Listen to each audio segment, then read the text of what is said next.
Hello everybody, good morning. My name is Birch. I'm a trichologist, which means I'm a hair and scalp specialist. So I've worked in the field of hair and scalp for over 40 years. I'm very well versed in this area. I've been living over 30 years. So I know different types of fear factors, especially with hair loss, and mentally stressed out cultures people.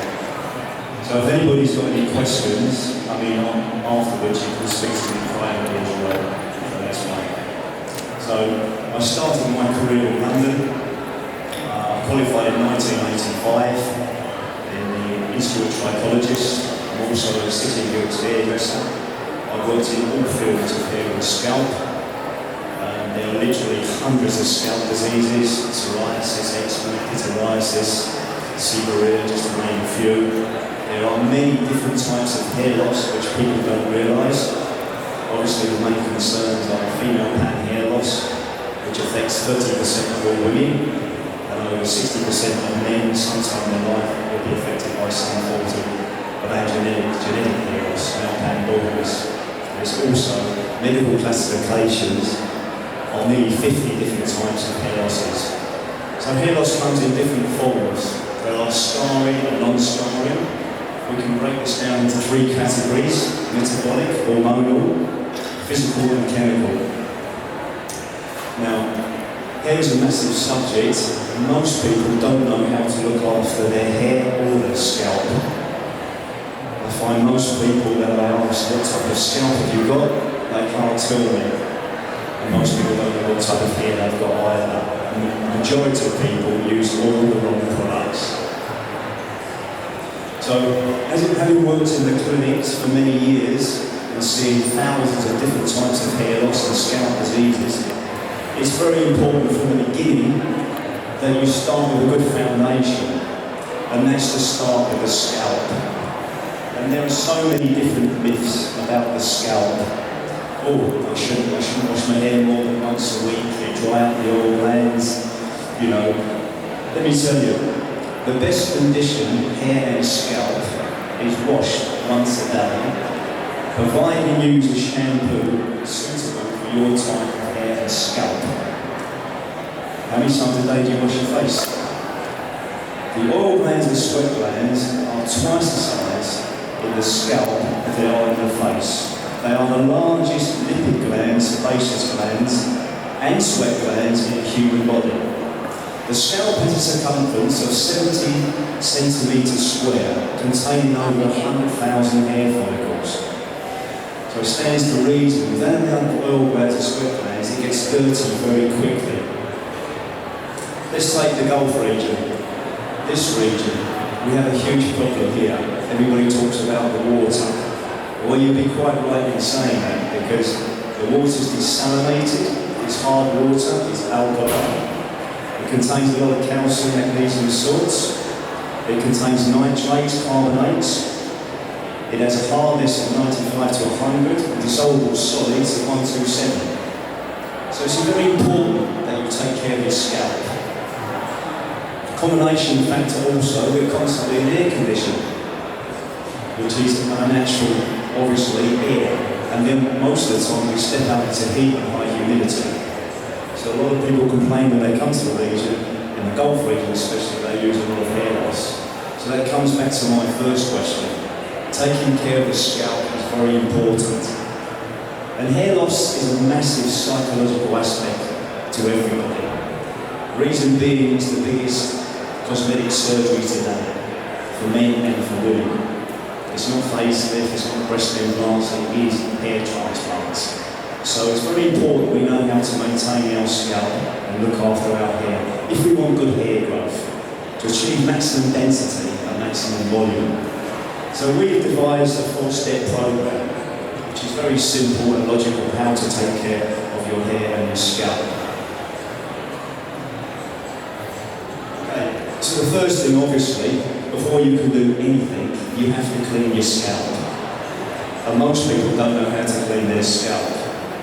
You have to use water, you have to use a suitable product. So the best thing to do is to basically get in the shower, wet your hair with warm water. Hair is hydroscopic, it needs moisture, it needs hydration. And the best thing to do is to shampoo the scalp. Leave the shampoo on the scalp for about 3 to 4 minutes. It's very important that you do this because every day the scalp is secreting oil, sweat, bacteria, dead epithelial skin cells, scalp residue. Also residue for pollution and products. So it's very important to have a very clean, healthy scalp for a natural bacteria flora, and also, more importantly, for the pH of your scalp, which nobody takes this into consideration. The pH of your scalp is 5.5, the pH of your hair is 3.67. This makes a big difference how your scalp and your hair looks like. So, number 2 is obviously conditioning. As I said earlier on, hair is a dead cell. If you cut it, it doesn't bleed, but it needs preserving. Everybody wants nice, healthy looking hair, so it's easier to manage, to add more sheen to the hair, more gloss, and also increase the hair's elasticity. So we have to put something back in. We can't keep taking from the hair. So the hair requires amino acids, which is protein, and fatty acids. So we've devised products which contain fatty acids and proteins which you can leave in the hair. Most of the conditioners on the market today are waxes, oils, or balsams. They're only surface active. So as you put them on, you rinse them off. They're only anti-static. Today there are conditioners that you can actually leave in the hair, which help the manageability of the hair. This is also very important because most women past the age of 30 go through things like chemical processing, colouring, perming, straightening. These are very, very powerful chemicals. Hydroperoxide, you bleach, sodium hydroxide, you're straightening, ammonified glycate, you're perming. These are very, very powerful chemicals, and they damage and strip the hair and break down the bonds. Hair is made of keratin, 80% is protein, 20% is lipids, water. So it's very important to keep the moisture content and the protein content and fatty acids in the hair if you want good hair. And let's face it, hair gives us our youth, our vitality, our beauty, sexuality. Premature hair loss is a huge psychological factor for everybody. And I've seen over the years, in 40 years in practice, I've seen people committing suicide, I've seen people on antidepressants. So it's a barometer of our health. It makes us look 10 years older, 10 years younger. So it makes an important difference, especially today for social media. So we follow good skincare regimes and dental regimes, but hair gives us the most stress. It's by no instance that people that are having cancer treatment, radiation, chemotherapy, one of the major factors are going to lose my hair. Not that I've got 4 months to live. We've done surveys all over the world, what makes people look beautiful. We've taken hair, skin, nails, teeth. Hair is 91%. So it's a massive, factor, dominant factor to everybody. So it's very important that we know how to look after it. We have a scalp lotion. There are many different types of lotions on the market. Medicated lotions, which contain many side effects, not to mention a few names. But we've used lotions in the clinics for many years with their no-known side effects, which prolong the hair growth and also help in the metabolism of the hair root. So helping maintain the density and the overall volume of the hair. These lotions can be used by men and by women. Also children can actually use these lotions. So you don't have to use the hard medication lotions with many different types of side effects. There's a lot of nasty side effects as well, blurred vision, heart palpitations, dry skin, just to name a few. So if you maintain the scalp properly, take all the toxicity off the scalp, and then use a very maintained, a very good lotion, you can still maintain the density of your hair. Let me just stop you there and just give you a little bit of anatomy of hair.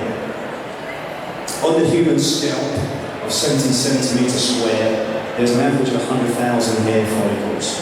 Every hair follicle has a sebaceous gland, a lipid gland, there's also sweat glands.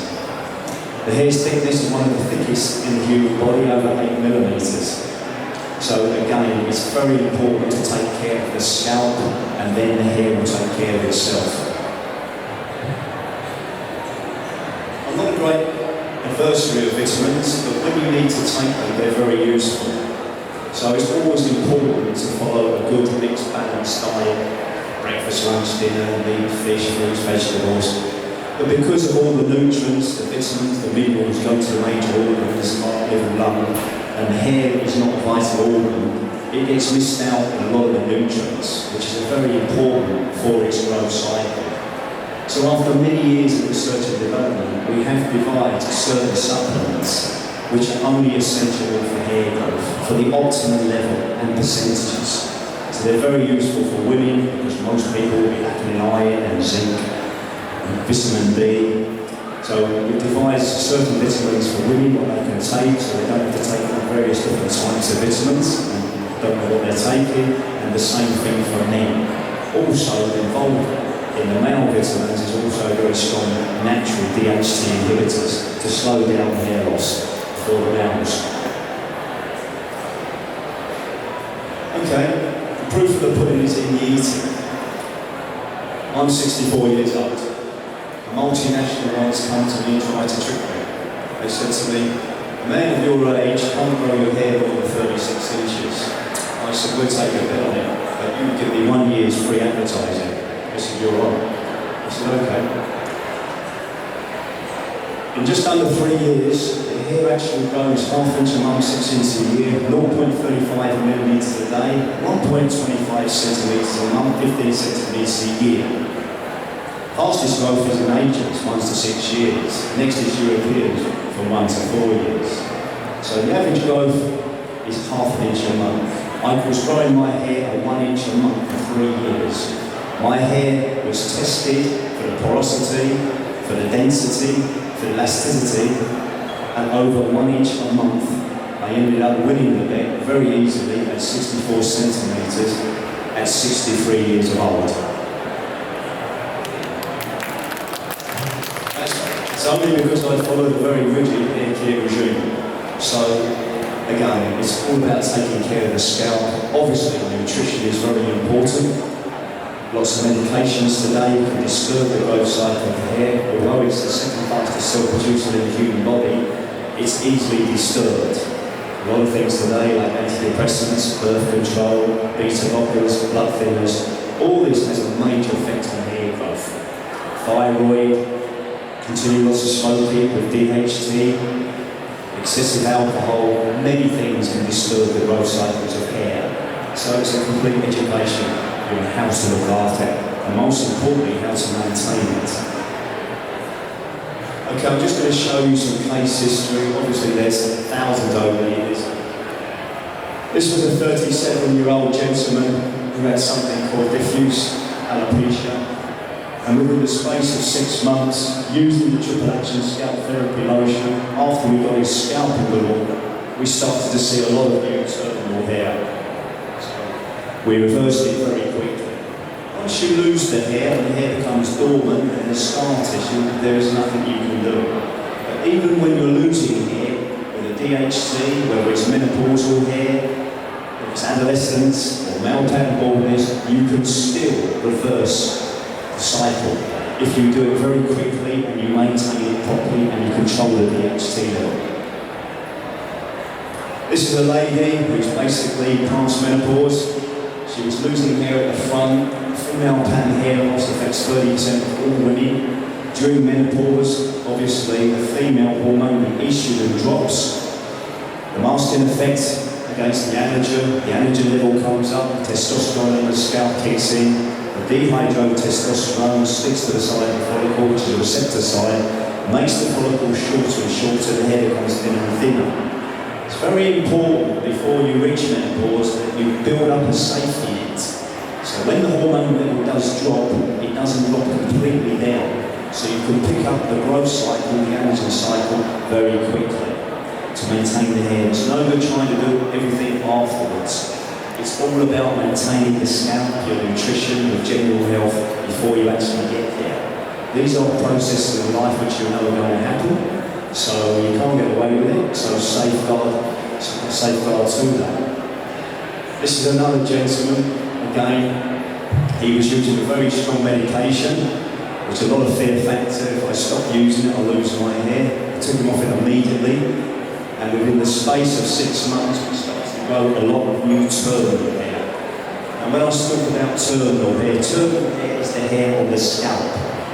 We have over 100,000 hair follicles on the scalp, on average. If you're blonde or fair, you have 120,000. If you're black, you have 109. If you're brown or brunette, you have 108. If you're redhead, you have 90. So the rest of the hair, obviously, is genetic hair. We have over 5 million hairs on our body. Vellus hairs all over our body, androgenetic hair on our legs, and also we have romeo hair. This is a 70-year-old gentleman, again, with male pattern baldness, a late onset, but even at that age, some of the follicles were semi-dormant. By improving the condition of his scalp, we managed to grow quite a bit of new terminal hair for him to increase his density, so he didn't need a hair transplant. Okay, now this is a man with male pattern baldness. Male pattern baldness normally kicks in between the late teens up until 30s. If you've got half your hair between now and 30 and you're male, you should keep that hair for the rest of your life. If you lose your hair after 30, there's normally something to be done about it. A lot of misconceptions again, everybody looks at their uncles, their brothers. It makes no difference. It comes from the second generation of man, whether being on mother's side or both. You take X gene from your mother, Y gene from your father, 23 chromosomes from mother, 23 from father, you're 30, you're 46. Whose hair your hair looks like the most? You can take throwbacks of 3, you can take very rare throwbacks of 4, but normally genetically it's in 2. So it's very important to take a scalp check, complete case history, proper diagnosis and prognosis, and just see where your genetic patterns lie. Don't again wait till you get there. Preventative is the greatest cure. It's all about maintenance. This is also a very common problem. It's an autoimmune problem called alopecia areata. What actually happens to this? The scalp thinks there's an invading organism. The white blood cells, lymphocytes, attack the hair follicle underneath. It's very, very common. So very quickly we stabilise the scalp, and by using certain lotions, we will turn your hair back very, very quickly. You can't cure this, but you can control it. It's a bit like psoriasis, eczema, pityriasis, the same type of thing. As long as you control it, maintain it properly, there is no problem. This is a very, very rare case. I was called to Salisbury about 2 years ago to see a young baby, mother obviously, 2-year-old child, Viola. It's a very rare skin disease called fish scales. It's called ichthyosis. What actually happens is the child has got fish scales all over its body. The mother has to moisturise the skin 8 times a day. So poor mum is actually moisturising the skin 8 times a day in the bath.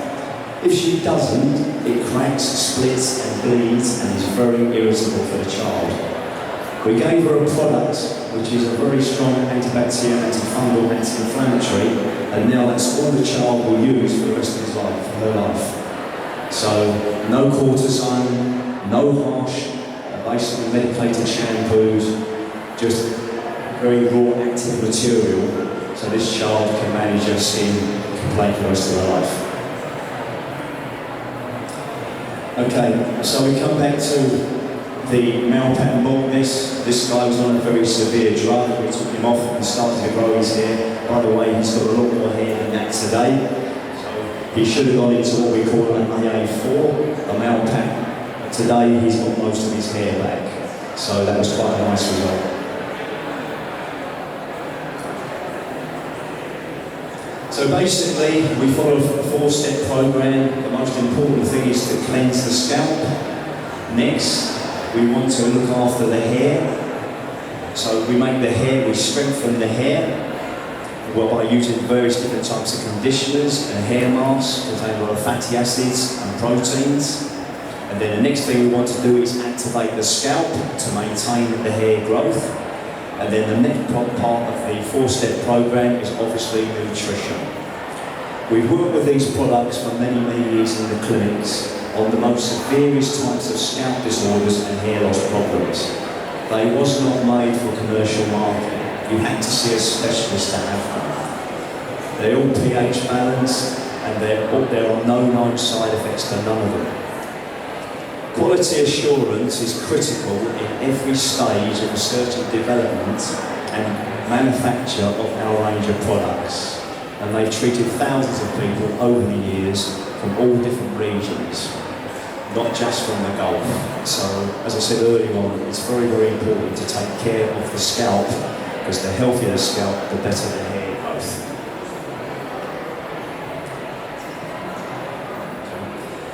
Now, I can talk to you all day about hair and chemicals and colouring and cosmetics. In the market today, it's a minefield. What do people actually choose, and obviously which is the right shampoo for you, which is the right conditioner for you. If I take a basic shampoo, all of the shampoos contain very strong surfactants, petrochemicals. There'll be lauryl sulfates, less trichology sulfate, sodium lauryl sulfate. The next part of the product will be perfume, fragrance, smell, to make you buy its cosmetic. Also in there, the largest part of your money is in marketing and packaging, i.e. the bottle, the label. There's also thickening agents, preservatives, foam boosters. Very little shampoo base. Because these products are used in clinics by doctors, dermatologists, trichologists, they're 100% raw active material. And they contain every authenticity, efficacy of any product. And we've come top in every clinical trial. So we don't make it for commercial use, we make it to take care of the scalp, to increase your hair growth, and to take care of your hair.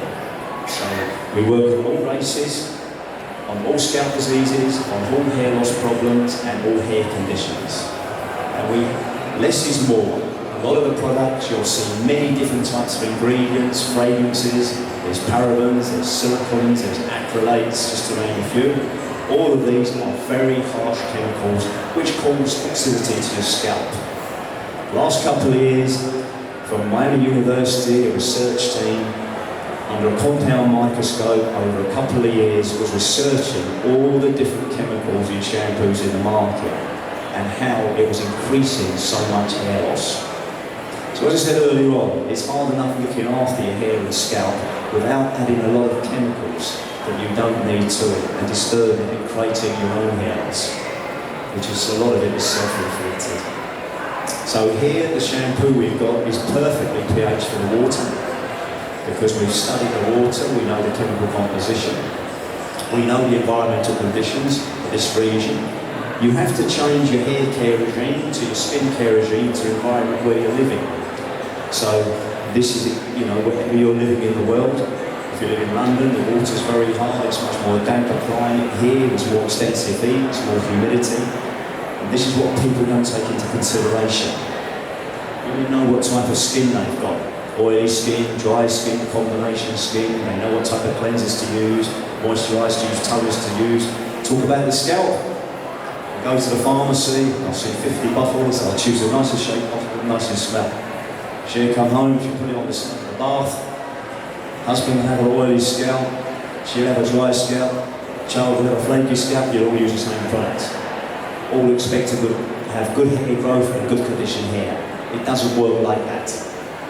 So at least once in a lifetime, get a hair check and know exactly what type of scalp you've got, exactly what type of hair you've got. And then you can follow a hair care regime accordingly. So if you want to speak to me afterwards, I don't mind speaking to people about their scalp, their hair, and any major concerns. I know it's a very sensitive subject, basically people don't like to talk about it, but as I say, I'm only too pleased to help you and any of your concerns. Thank you so much, Mark. Thank you. That was so insightful.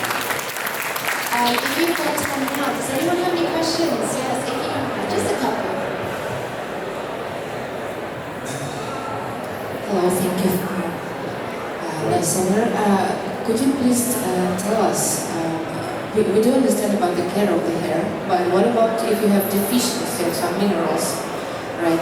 First, you need to do diagnostics of the body, right, to understand. Because if we're taking some nutritions or vitamins, they cannot be absorbed even in some cases, right? And you just waste money and time. And the other question is about mesotherapy, like how mesotherapy, like with different medication. How effective do you think it is? Because I've also heard about placenta, some injections, from Japan or whatever. So please comment this. Thank you. Well, that's quite an overall subject, what you just said, but you're right. But let's start with the nutrition. Obviously, nutrition is essential. Hair basic need is protein. You need to keep the hair as long as possible in the anagen and the growth cycle. Otherwise, you get deterioration, you get thinning. So nutrition is very important. We did 5 years of research and development. As I said, I'm not a great adversary of vitamins. In fact, I don't like them. But when you need to use them, they're very beneficial. So we took a female from the hormones, and we worked right the way back with the vitamins, and we can trace them right back with the batch number to every vitamin, mineral in the product. So this is a reassurance that women take the vitamins twice a day. Also, what's very important is the collagen. 30% of the protein of the body is collagen. There's so many misconceptions about collagen. There are 28 different types of collagen. It's always this thing when there's a fad, people jump on the bandwagon. Argan oil or this, or basically royal jelly, and done the same thing again. We use a collagen, which is very important for hair growth, and that's our main speciality and concern of. It's the highest grade of collagen we use. Also in the collagen is the zinc, and also the vital fatty acids for the foundation of hair. 80% of dead skin weight is collagen. Collagen is very important for elasticity, it's very important for the hypodermis, the dermis, and the epidermis. So if you haven't got the foundation right, the rest of the room is not going to be very good. So we work from that basis.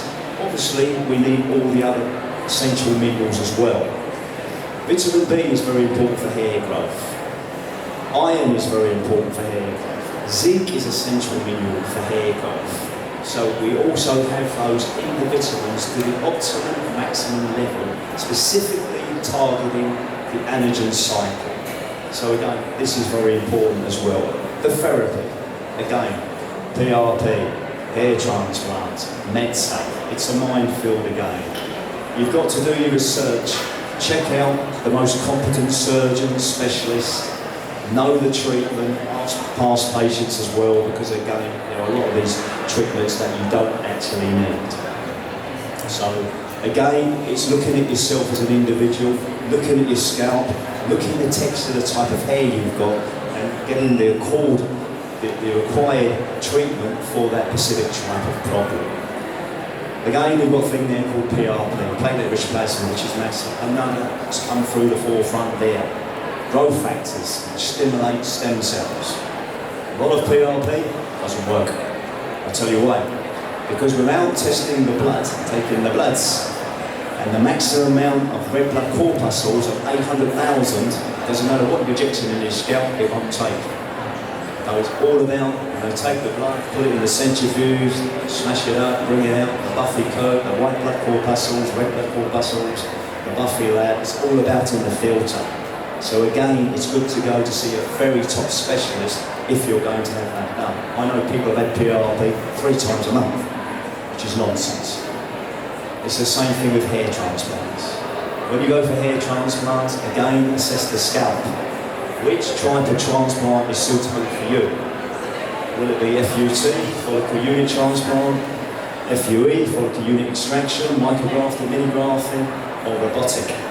The most important thing, again, is the scalp. Surgeons, very greedy, put you down and take your money. But the secret is the pre-treatment and the post-treatment. Get the scalp in perfect pH in order first. When you take the hair from the donor side to the recipient side, it takes better, stays in the follicle longer.